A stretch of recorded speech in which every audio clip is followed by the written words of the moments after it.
Hello guys, this is English media. Welcome to 225th video. இந்த வீடியோவில் நம்ம என்ன பார்க்க போகிறோம்னா, திருக்குறள் இருக்கிற அதிகாரம் நம்பர் 23, ஈகையில் இருக்கிற குறள் நம்பர் 5 பார்க்க போகிறோம். குறள்: ஆற்றுவார் ஆற்றல் பசி ஆற்றல், அப்பசியை மாற்றுவார் ஆற்றலின் பின். இதோட பொருள் என்னென்னா, இந்த தவம்லாம் செய்வாங்கள்ல, தவம்லாம் செஞ்சு ரொம்ப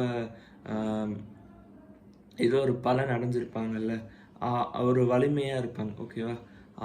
அவங்கனால மட்டும்தான் இந்த மாதிரி பசிங்கிற இதை பொறுத்து கொள்ள முடியும் அப்படிங்கிறது இருந்துச்சு, ஓகேவா?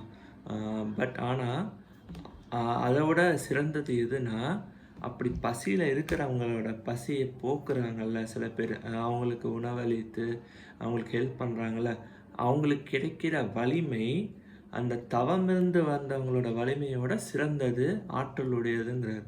So again coming back to the point, நீங்கள் ஈகை பண்பு வளர்த்துக்கொள்ளணும். மற்றவங்களுக்கு, வறுமையில் இருக்கிறவங்களுக்கு உதவுறது, வறுமையில் இருக்கிறவங்களோட பசியை போக்குறது, அந்த மாதிரி ஈகை பண்புகளை எல்லாரும் வளர்த்துக்கணும் அப்படிங்கிறத ஸ்ட்ராங்காக திருவள்ளுவர் சொல்கிறார். நன்றி.